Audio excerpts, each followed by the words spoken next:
Thank you for joining us today. I am Brian DeLuca along with Nicolette Mino, and we will be your host today for this live chat.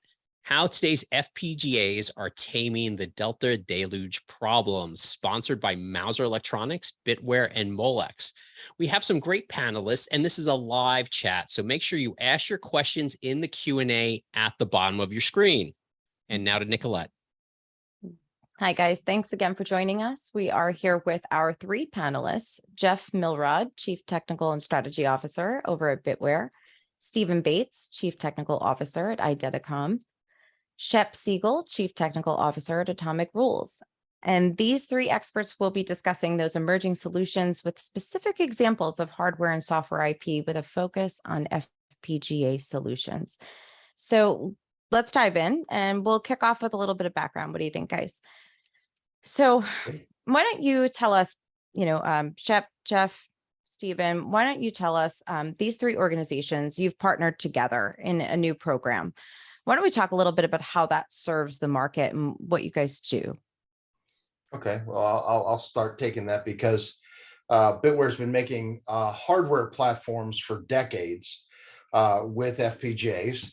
And the nature of what we've done is a platform for these applications. And we are experts at the platform, but not so much at the applications and workloads. And historically, we have sold what we call bare metal to our customers who are experts at coding and developing applications on the FPGAs. And what we're finding is there's less and less of a willingness on the part of the customers to do all that hard, heavy lifting of programming the FPGA. And we've partnered with IP and solution vendors like Shep and Stephen to provide value added on top of our hardware platform that is stable and proven. Yeah, Jeff, that's good. I'll just jump in here. So at Atomic Rules, we as a services and IP provider to the FPGA community that does not cut edge, that does not have hardware, we couldn't have a better partner in Bittware for providing platforms that have cutting edge FPGAs from all the important vendors out there so that our IP can be shown in the best light. Jeff and Bittware Molex's desire to have IPs meets directly up against our need to have a platform to deliver the value that we'd like to bring to our customers. Stephen?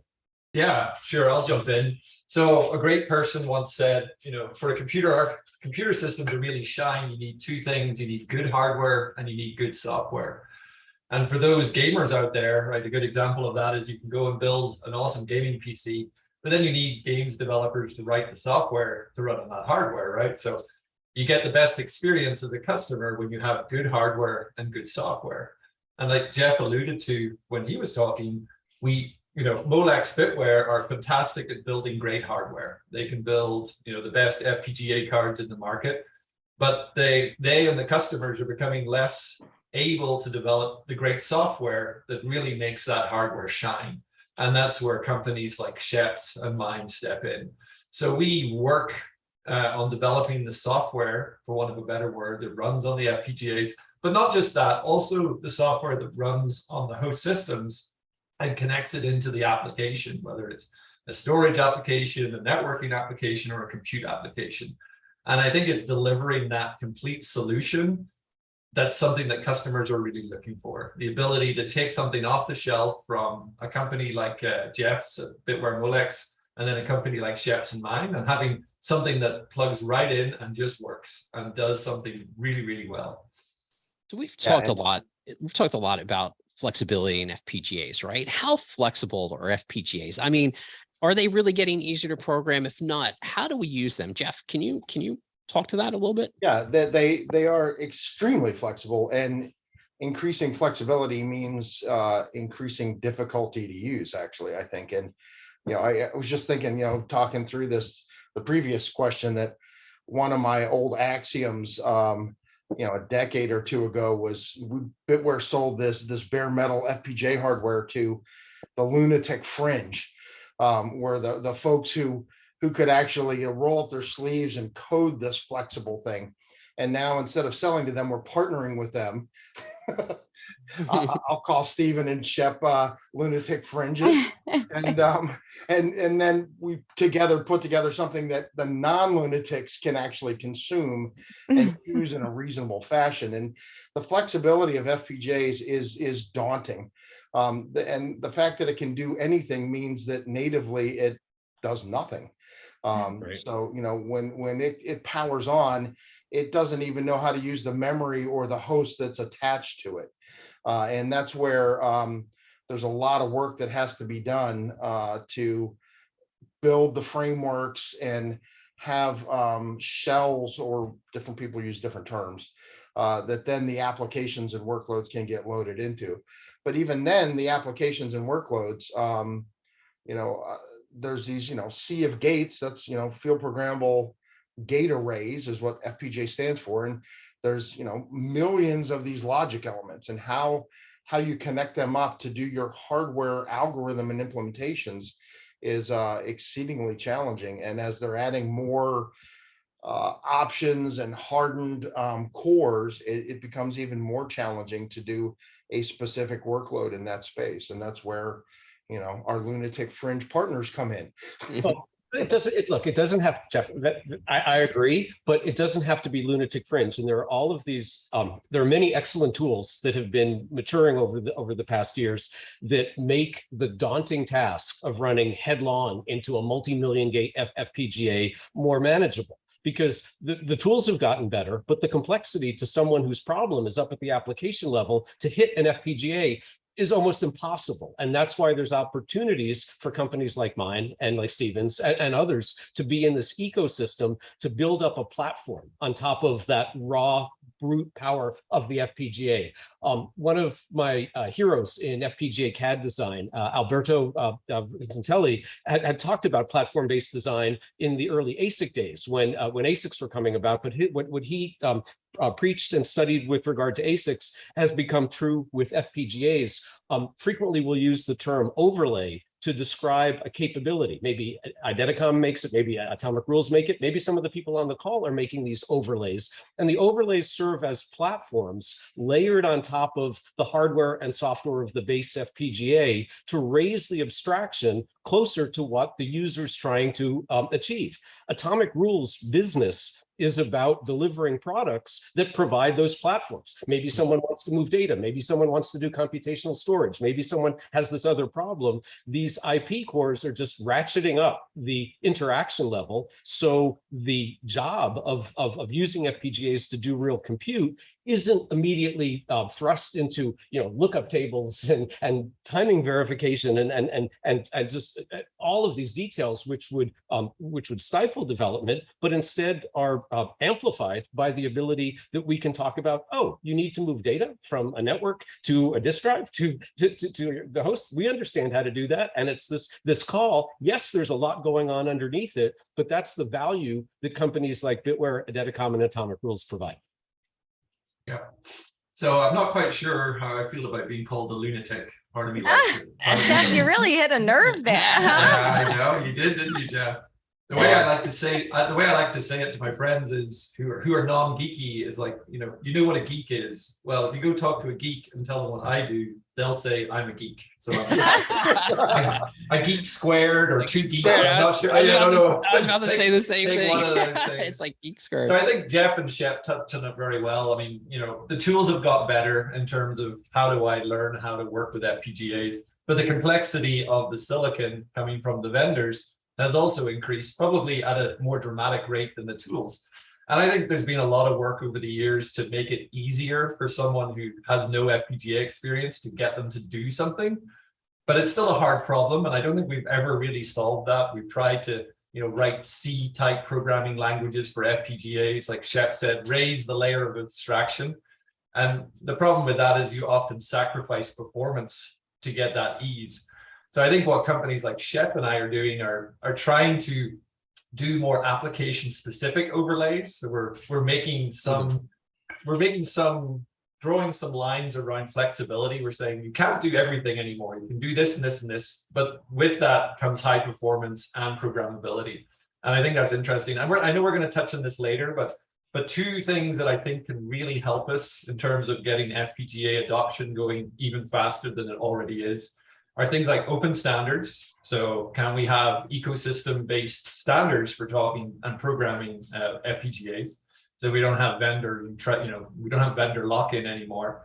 And then the other is open source. So can we do the same thing for FPGAs that the Linux kernel and the Linux operating systems have done for software? Can we have a community that can look at the code, that can edit the code as a community, that can make it better, right? And I think those two things, we'll touch on them later, are super important. I'd like to take that thread for a second, Stephen. So that's 100% correct. And at the hardware level, that exists as well. So again, the field programmable gate array does nothing in and of itself. There's the logic elements, and then there's the host interface, the memory interfaces, the network interfaces. And Bittware provides a lot of examples and shells. One of the initiatives to abstract these frameworks and foundational platforms is Intel's been pushing an open framework stack.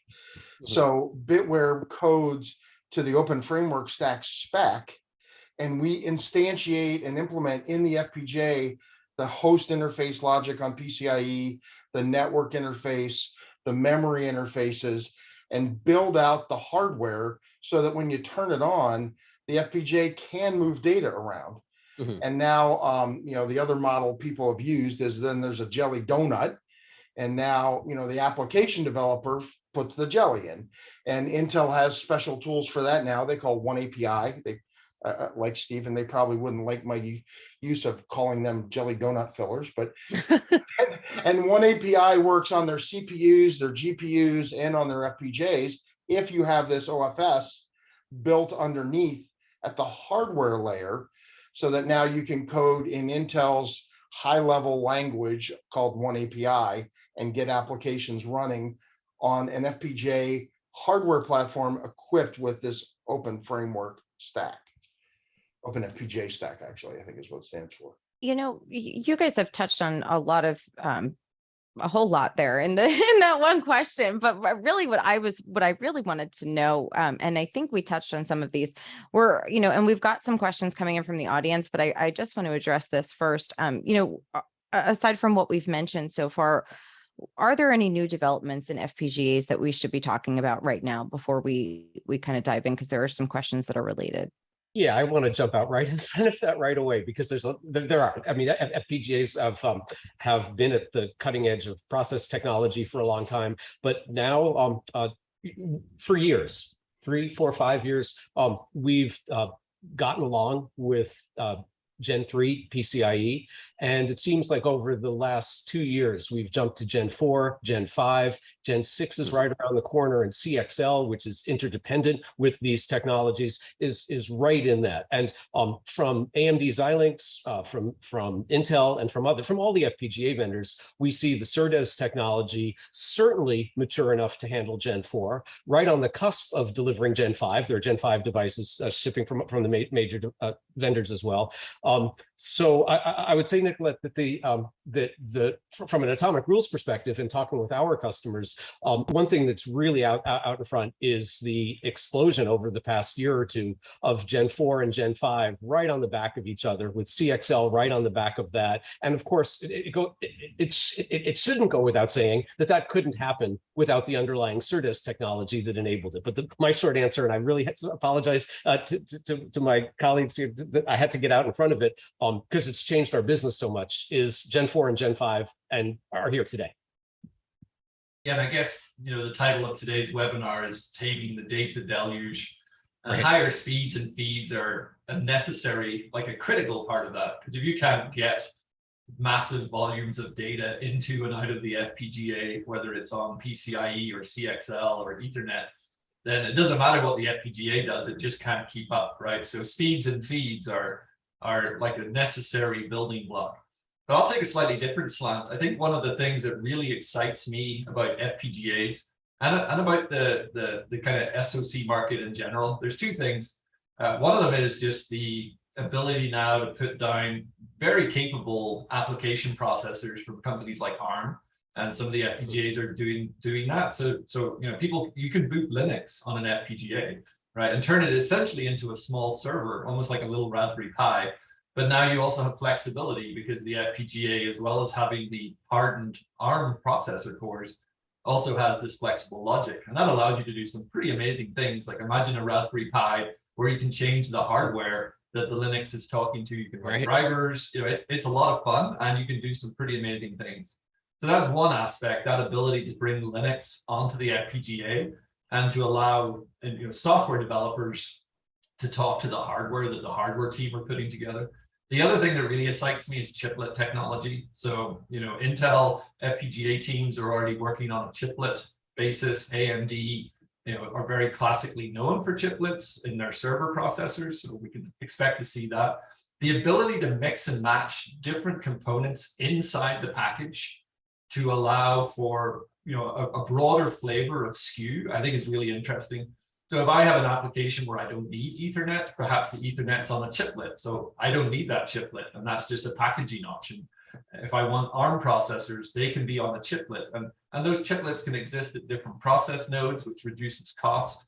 We can even think about chiplets for things like high bandwidth memory connection. So it's almost like I can almost see a day in the not too distant future where I can go to a website and click on, I want these chiplets packaged and delivered to my office. And I can choose what I want, and Shep can choose what he wants, and Jeff can package, they'll all be footprint compatible. So Jeff can put whatever one on the card, and we basically get much more variability without increased cost. And I think that's very exciting. Yeah, and in Intel land, of course, they call the chiplets tiles using their EMIB interconnect, and they've been doing a lot of work with that. And as you say, the Ethernets and the speeds have gone up, dramatically, like Shep was talking about with PCIe. In conjunction with that, they're increasing the speeds of the Ethernet network feeds, up to the 100 gig NRZ, 100 gig, PAM4 speed, so 400 gig max that can be bound, and that's just not even a big problem now. And then same on the memory side, external memory interfaces, the DDR5s, and then as Stephen mentioned, the internal high bandwidth memory tile. So you can add, on some of the new FPGAs coming out, you can get 32 gigabytes of in-package memory that is attached at a very high speed local bus to the FPGA. The other challenge that's happening, a notable new development with that is as these speeds and feeds, as we call them, continue to increase on the external chip, there's become serious restrictions as to moving all that data around, and people paralyze their buses, and the clock rates are going up. But the other nonlinear step that everybody seems to be taking in the vendor community at the semiconductor level is adding networks on chip to move data around at much higher bandwidths. And that does two things. It allows you to move them between peripherals, and also allows you to move them within your logic element. And as these logic arrays get bigger and bigger with millions and soon tens of millions of logic elements, moving your data into there for processing is hard. But now moving that same bandwidth from the first packet processor to the post processor, you got to move it all the way across that big array. And that's another place where the NOCs can come in, network on chips, they call NOCs, NOC. Yeah. If we're veering into NOCs, I want to just jump in a bit. Maybe we'll come back to it a little bit later, because NOCs are a big topic, not in the least because of the marketing around them that the different FPGA manufacturers are using with regard to hardened NOCs. I don't want it to let it go by that here at Atomic Rules, and certainly other places, we were really inspired by the research done over the past 20 years on the Hoplite network that Jan Gray and Nachikeet Capra developed. You can Google it and look up Hoplite and all the work around it. What a terrific platform to investigate NOCs, their benefits and their costs in a soft fashion. And we've been inspired by that work in our own soft NOCs that we use for data distribution in places where there is not the benefit of a hardened NOC that suits our needs. And just like the platform that I was talking about before, NOCs, hard and soft, can serve as layers of that platform to build up your abstraction. Jeff was saying, how do I get the data from my Ethernet side over to my PCI side, over to my memory, over to my storage side? Absolutely. And I view that as just another type of abstraction that can be wrapped up and bundled as a benefit to reduce the complexity and essentially hide some things that you just don't want to know in order to get at the real valuable application level details. You know, we had a question from the audience about NOCs and hardened NOCs specifically. I just want to raise that question. You may have addressed it there, but maybe we can fill it in here. An audience member asked, how can hardened NOCs between different hardened peripherals and internal logic gates affect the fastness of internal data paths, which FPGA was lacking from the last 2 decades? Yeah, and that's a detailed hardware question, and it is a problem. You know, I've used the term informally that, you know, all this crazy stuff moving all this data around is kind of like plumbing. And you've got to plumb it up. You know, if you want to have, you know, your water coming into the house, that's one thing. If you want it at the kitchen sink and in your bathroom, you know, you got to plumb it up. And that analogy really works for FPGAs. And then if you want to have, you know, a little bit of water coming out in your kitchen, that's one thing. But if you need a fire hose in your kitchen, you need a different kind of plumbing structure, right? And that's where the hardware NOCs come in, and where all the vendors are now wrestling with this. And they have them in various degrees between peripherals, as Shep was saying, just, you know, moving from Ethernet to PCIe, and then different ways they can get it into the fabric. And as I was mentioning, so if you got a 400 gig Ethernet coming in to a hardened Mac FEC, now the output of that, you need to do some packet processing in your logic. Okay, that's attached. Now the output of that logic, how do you move that somewhere? So now you need a NOC that can access in the fabric. And they have these network access ports. Some vendors are incorporating those aggressively. Some are planning them in the next gen. Everybody's moving that way. And of course, like any of these technologies, even though on marketing slides, they kind of look like fairy dust, there's always devils in the details, and they don't solve all the problems. And they have some other issues, one of which is you start toggling things at, you know, gigahertz rates at massive bandwidth and bus widths, things get hot. NOCs tend to increase thermal dissipation because the more bits you're flipping, the hotter things get, and the farther they go, the more capacitive load they have. But they are a great tool that is now being leveraged by the community and will be on all hardware subsequently, I think. Yeah. And kind of just adding to that, you know, the phrase I love is drinking from a fire hose. So, you know, if we think about these incredible data deluge speeds and feeds, if you want to look at every single packet or every single bit that's coming in off the wire from the host, you'd better be able to consume that, right? Otherwise, you are literally drinking from a fire hose, and that's not going to end well. So we have to make sure we can move this data around, within the devices. I think Jeff's point on thermal, like things heating up, that's a really good one. So one of the great things that I love about the partnership we have with Jeff's company is, you know, his company are very good at thinking about things like thermal, and the fact Jeff brought it up kind of just reminded me it's important. You know, in my past, I programmed an FPGA and it wasn't getting cooled, like there was no fan blowing over it, and I blew the damn thing up. And I'm going to admit that. Maybe I shouldn't. But these things get so hot when they're working hard. So it was sitting there idle, doing nothing, and it was happy. And then I made it do a lot, and it suddenly got very, very hot very, very quickly. And Jeff, Jeff's company thinks about that. Have you gotten one hot enough where it reflows the solder joints and actually falls off the board? That's I haven't done that you've yet. got something going. That's pretty hot, guys. That's pretty hot. Yeah. And so it's great that Bittware and Rolex take care of this. That's, you know, what they bring to the table is that experience around how do we keep these things cool so they don't, they don't die. You know, this is really important. So okay. So we've been talking a lot about data, right? And let's dive into that. We talked about in the digital domain a lot. Let's also talk about the data deluge in sensors, right? How are FPGAs helping the analog world also? Jeff, that's probably a hardware question. Yeah, and one that is also super deep. So there's two quick answers to that. One is that most Bittware used to do a lot of analog interface boards and moved them into signal processing resources, largely FPGAs.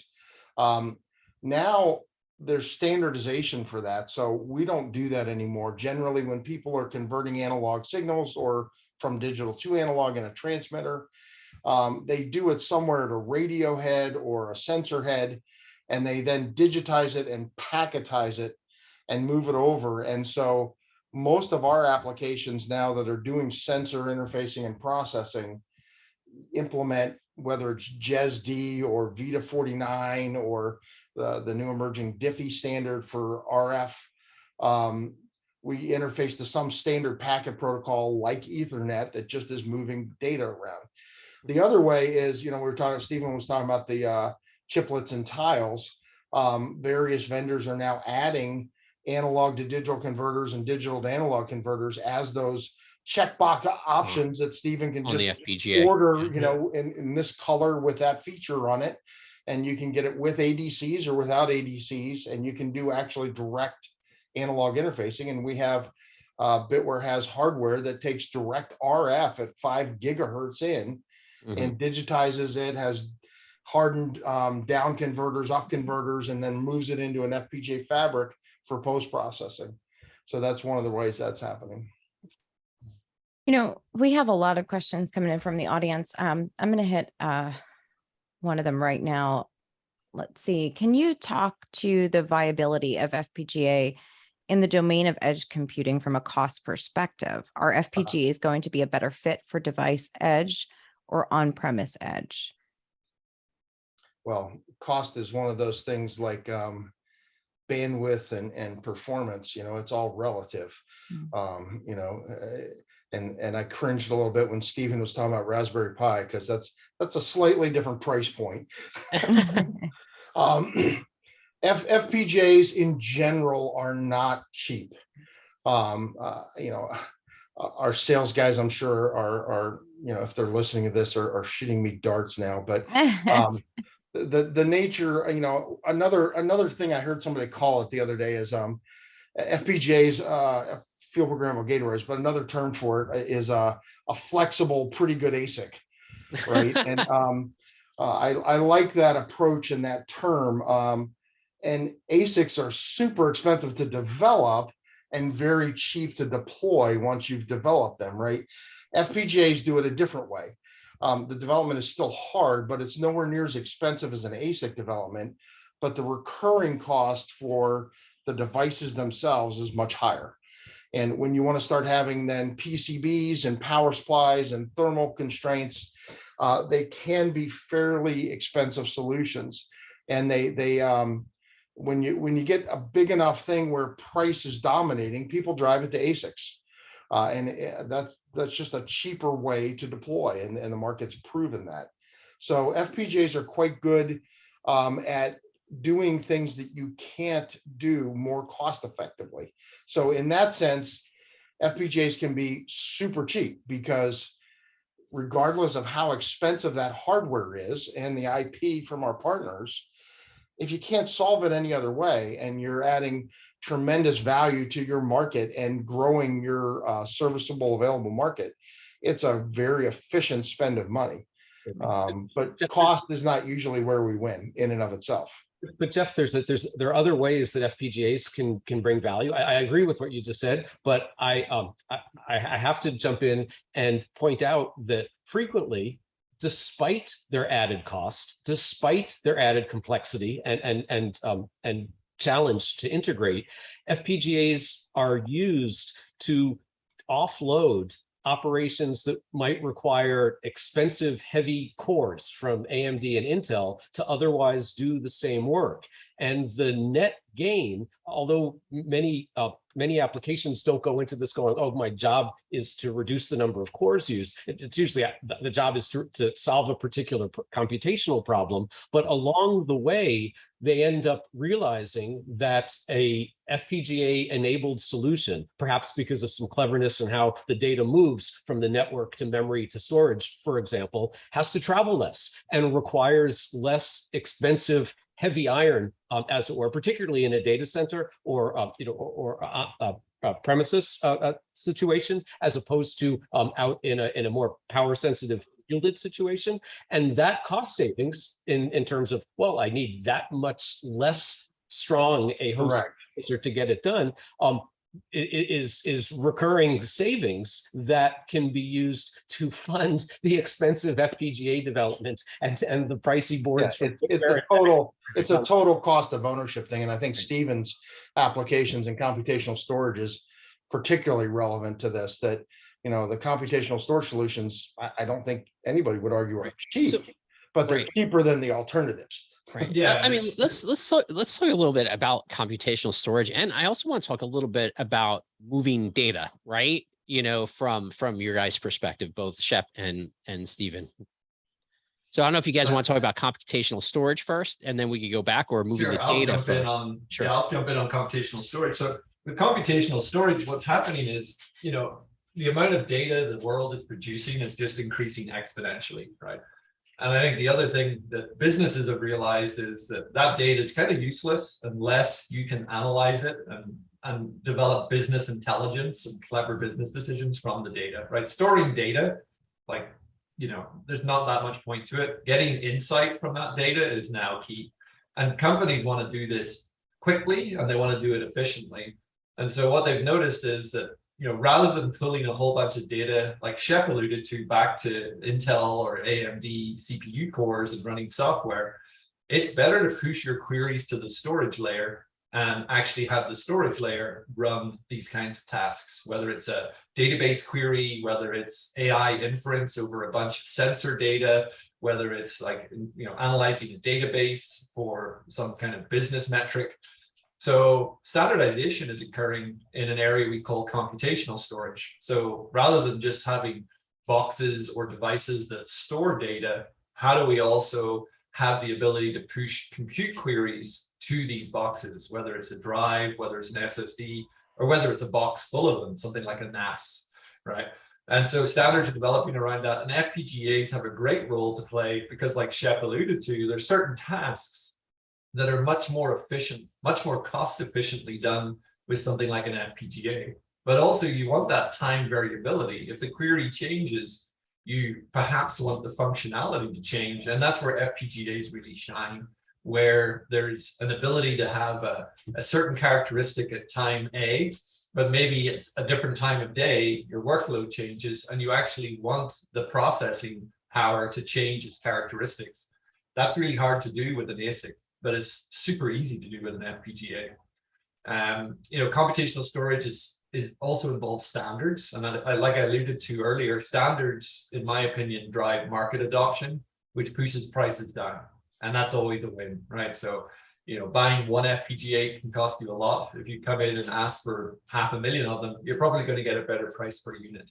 And yeah, so, and another point on like everything else with FPGAs, there's a wide range of capabilities, and you can buy FPGAs in the Raspberry Pi domain pricing wise, but some of them are, you know, over $10,000 for a single chip in the extreme cases.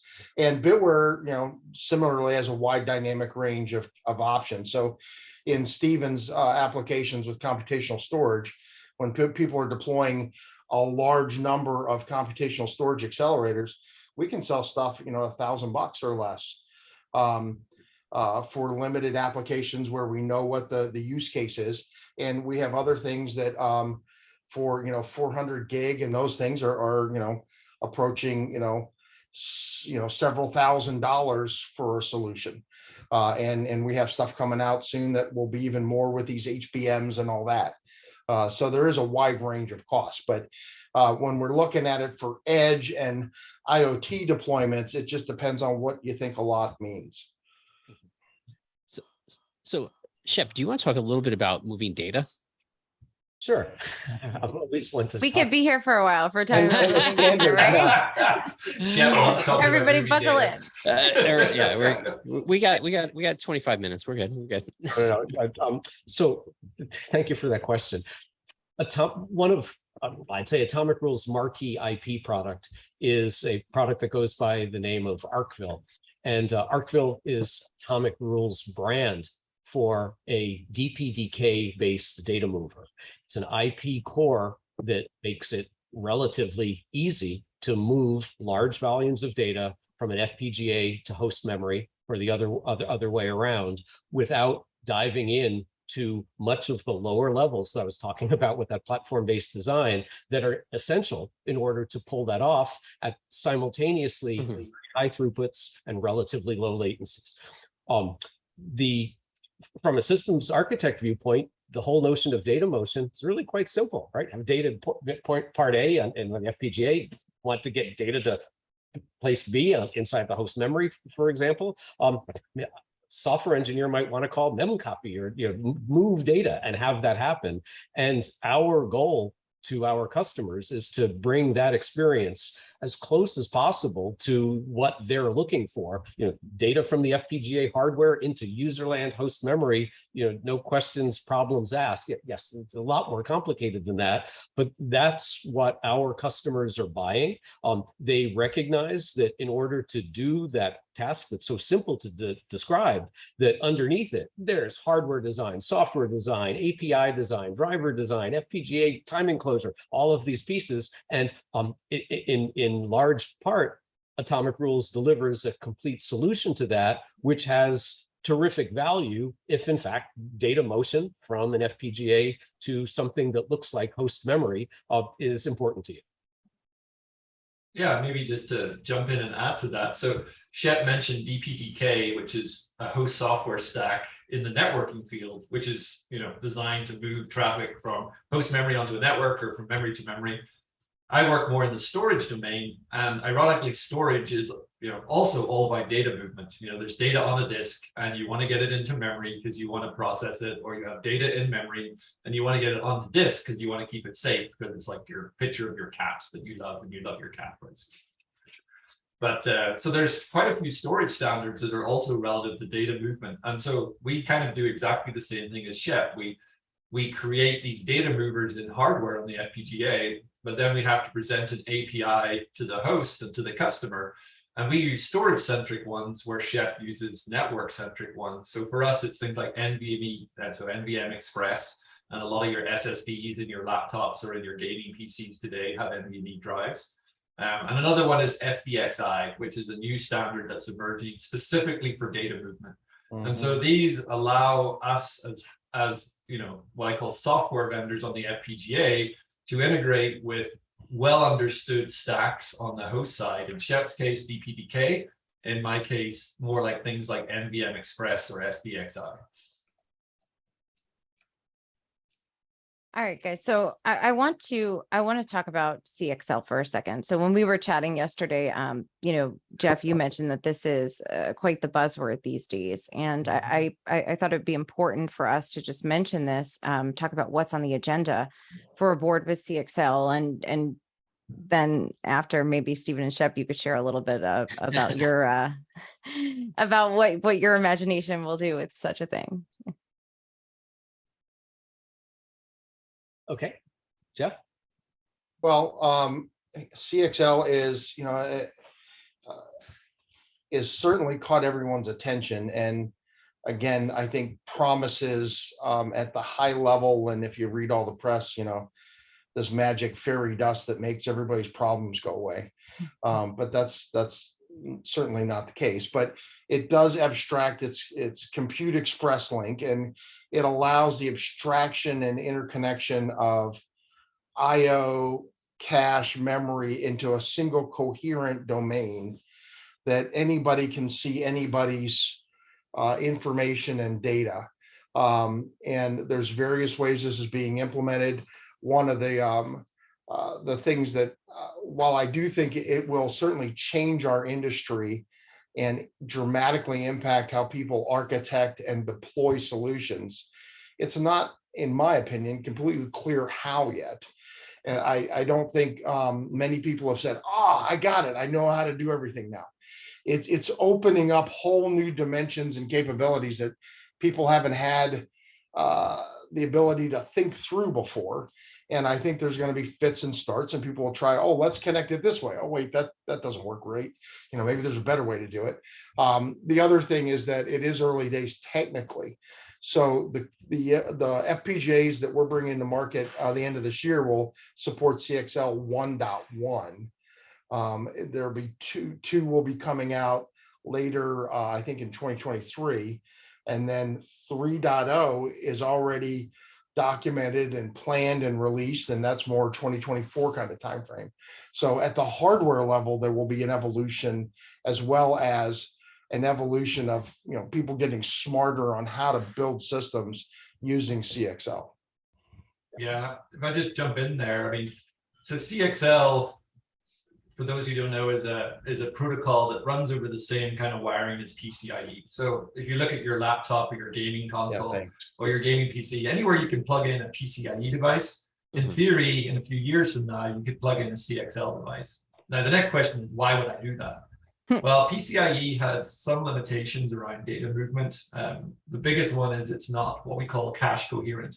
So you have to be a little careful when you move data to a graphics card.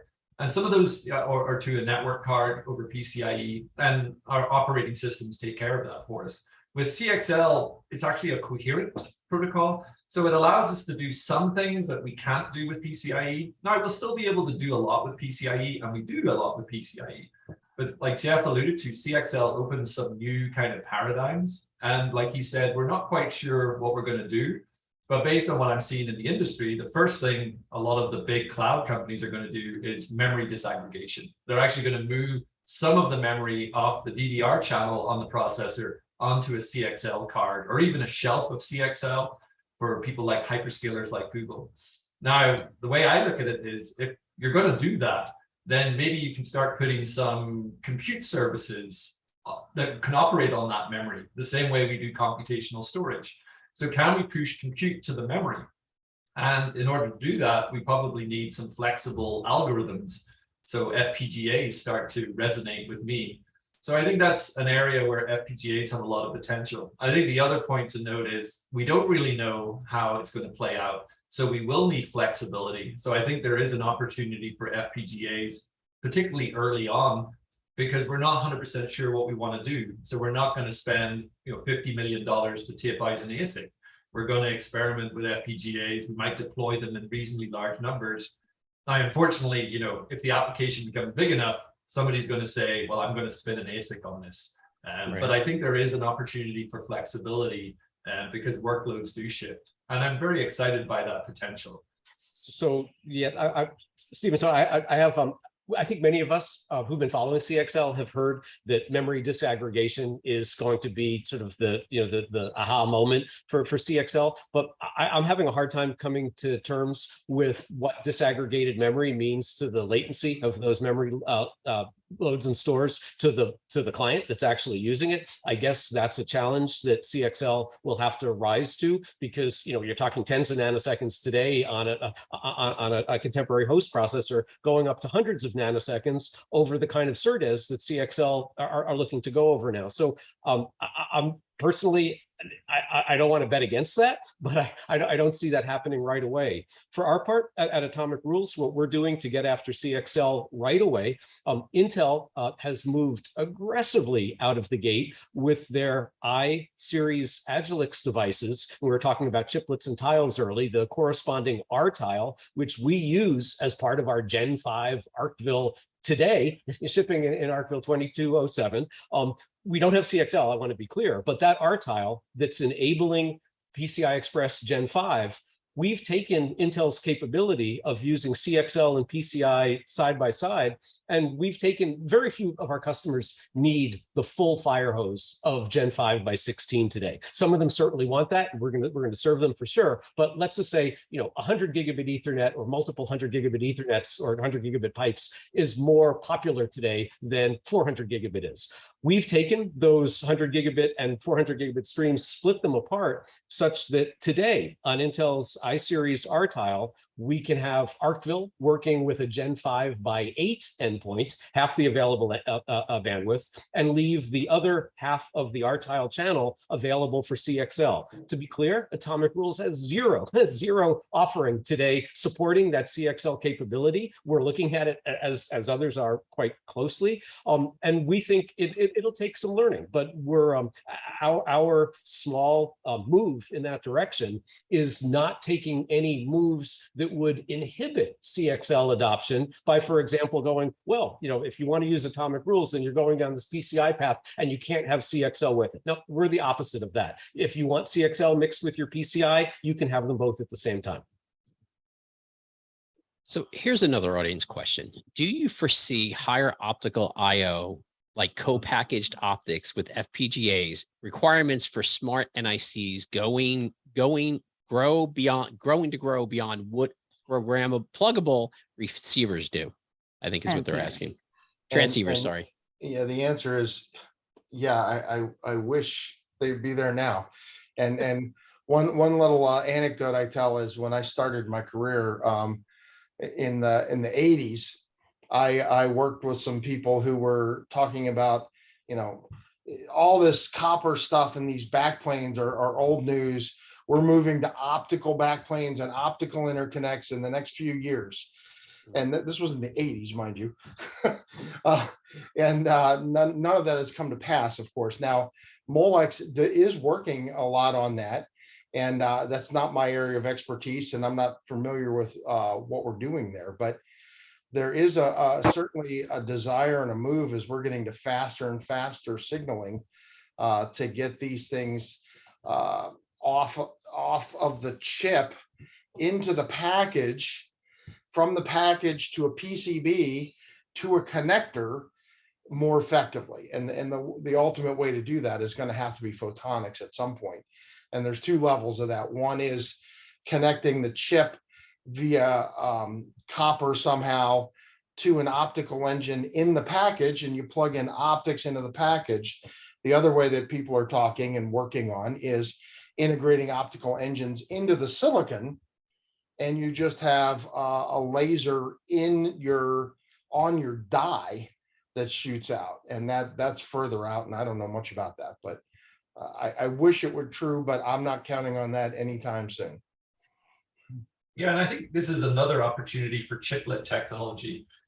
This is again why things like UCIe excite me, because silicon photonics and things like that often require a completely different fabrication process than the FPGA flexible logic wants, which is also again different to what the ARM cores want, which is also different again to what the analog transceivers want.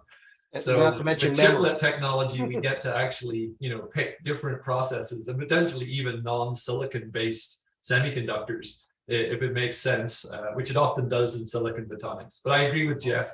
I am sure Jeff has customers who want the fastest speed and beats today, and that requires optics, but particularly optics off the chip. And we're not quite there yet, but we need to get there because the data deluge just continues to grow. Yeah, but photonics has its place, and it's certainly where you have to go if we're going to look towards the future in that way.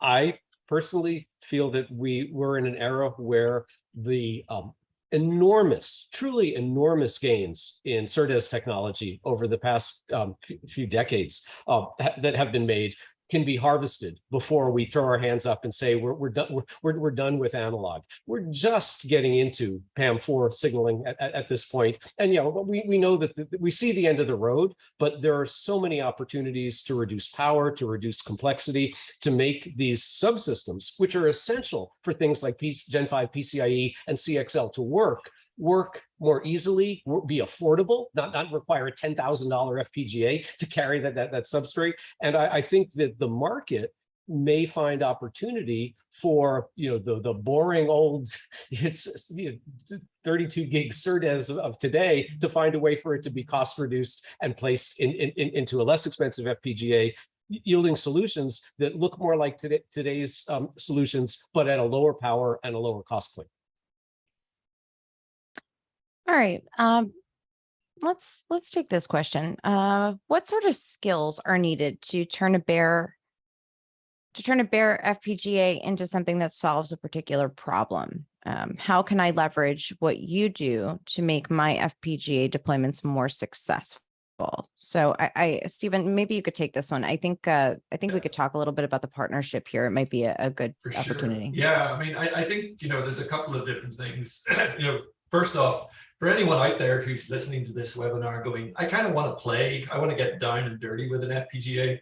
I will say there have been, amazing developments on tools and, academic-based platforms for learning how to work with FPGAs. And there's a big drive right now to make more of the FPGA flow open source and vendor neutral. And there's some great programs, if you Google them, that can do that. And there's some amazing online learning. So if you want to learn, if you want to become a geek squared, there is really good stuff out there, and it's worth digging that up and starting to play around. You can buy a cheat board, you can connect it to your laptop or your desktop, you can go online, there's YouTube videos, there's free courses, and you can start playing with these things straight away. And that's a really good place to start.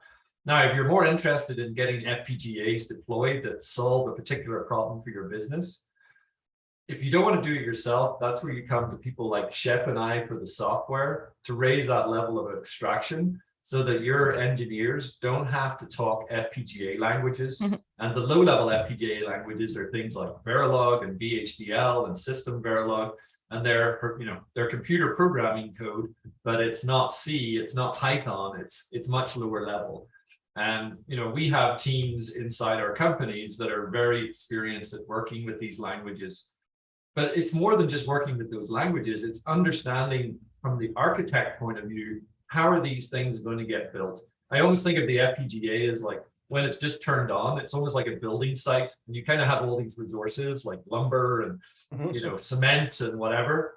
And don't forget Jeff's company provides all that. So you turn up, my company turns up to the building site and goes, well, we got a crap, excuse the language, a crap load of materials. What are we going to build today, right? I consider myself the kind of architect of our company. So I come in and I look at the resources, I look at what the customer wants, and I'm like, okay, they want a skyscraper. All right, so it's going to start looking like this. And I would do things at a high level, saying we need this block, we need this block, and then the team come in and they're more like the construction team, and we have experts within that team. So we have the equivalent of electricians and plumbers and scaffolding people, and so they start building this together, and by the end of it we actually have a building on the side of the FPGA. And I'm sorry if that analogy works really badly, but that's kind of the way I think of it. So you need multiple skills, right? You need an architect, you need construction workers and program managers and electricians and plumbers, and often these people are graduate level with years of experience, and we have a whole bunch of tools that we use to make it easier. And then, ultimately, the way it makes a deployment easier is we raise that level of extraction. And we present an API, whether it's Shep's API or our API or a standards-based API like Intel's One API, to the customer, because it makes their life easier. No, I know when we were talking the other day, we were talking about Arcville as a data mover. Can you explain the difference between a data mover and a DMA engine? Sure. We get that question a lot. The DMA engine has its roots in the actual hardware that performed data copying on a computer going back to early computer architecture. A handful of counters, a source address, a target address, software kicks it off with a count, and data is moved from one place to another. That pretty much sums up what most hardware, software, and system engineers think of as a DMA engine. But Arcville, as a solution to data motion from FPGA to host memory or the other way around, includes not just the low-level movement of memory buffers. And obviously, since the memories on the FPGA or the memories in the host, they're abstract, maybe they're streams, maybe they're messages. We want to present as simple an interface as DMA has. Oh, source here, destination here, count and go, but at this higher level. To the hardware engineer, that means standard industry APIs for getting the data in and out of the module. On the software side, it means a standard virtual pointer to memory, so you can produce it or you can consume it. What goes on between those two actions of, say, producing data in the FPGA and consuming it in the host, or the other way around, I wouldn't say our customers don't care about what goes on there, but they want that done for them. They want the business of how the motion is choreographed and how it goes on. It needs to be performant in the sense that it has such and such a throughput. It has to have such a latency. And the value that provides is that it's another platform. The data motion platform is provided for them, and they can get on with their application. Of course, if your needs are specialized and the pattern that we offer isn't the right thing, as Stephen just said, it's an FPGA. Go do whatever you need. You have that capability. We capitalized on the set of standards that we saw out there in AXI interfaces, for example, on the hardware side, or Dpdk as a standard Linux Foundation software API, and have been successful because there's a large enough group of people who found, hey, I don't want to have to do that myself. I can buy that from Atomic Rules, or I can get that board from Bittware Molex, and that's worked for us. So we have about 4 minutes left, and I was wondering if we could just touch on one last thing before we wrap it up. And if we have not gotten to your questions yet, don't worry, Bittware and team will have your questions so they can address them after the event. But I wanted to talk about open source really quickly, and the importance of it and the open standards to the adoption of your FPGA-based solutions. So maybe any standards that are super important. Stephen, maybe you could take this on. For sure. Yeah, I mean, in the computational storage space, we are standardizing what we call a command set in NVMe, NVM Express, which hopefully most of you have heard of, and is probably in most of your laptops and computers right now. To talk computation as well as storage. So if we want an API where we can push computational tasks down to an FPGA, we'll be able to leverage this very open standard. The advantage of that is I no longer have to get my team to write the driver in Linux or Windows. An NVMe driver already exists. I know that every server that ships today, every desktop that ships today supports NVMe. Because that's what powers the solid state drives that we boot our operating systems and load our games and other things from. And so that makes my life a lot easier. And it also creates an ecosystem because it's no longer just about Eideticom, it's about anybody who's playing in this NVMe computational storage space. So that creates competition, which is not necessarily a great thing, but I actually think it is a great thing. More important for me, it creates an ecosystem, and ecosystems drive adoption. Adoption pushes down prices, which increases adoption, and you get that virtuous circle. So I'm a great believer in open source and open standards. We do a lot of work in things like the Linux kernel and in things like Fpga, which is the storage equivalent of what Shep said earlier, Dpdk.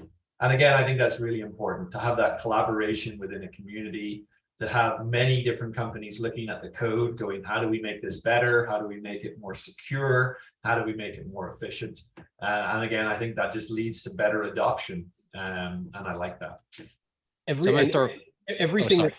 Everything Stephen just said, that was awesome. But I also want to add, giving back to the community in such a way that the code is vetted and becomes trusted. Sure, no one wants a proprietary solution. So putting something up on GitHub that's available somewhere is interesting. But you know what's a lot more valuable? Having your code reviewed by the Linux Foundation and their various groups, such that the pieces that you're open sourcing are trusted and vetted by the community at large. That process, which I know Eideticom does and Atomic Rules does as well, is vital to all of this, because the value of these open source codes is magnified when the trust circle includes the giants in the industry. Well, guys, we are coming to the end of our time. I wish we had so many great questions in here. Everyone, thank you for joining us on today's live chat. Thank you to our sponsors, Mouser Electronics, Bittware, and Molex. And thank you to our amazing panelists for joining us today. Thank you so much. Yeah, no, thank you, everyone. Okay, Thanks for attending.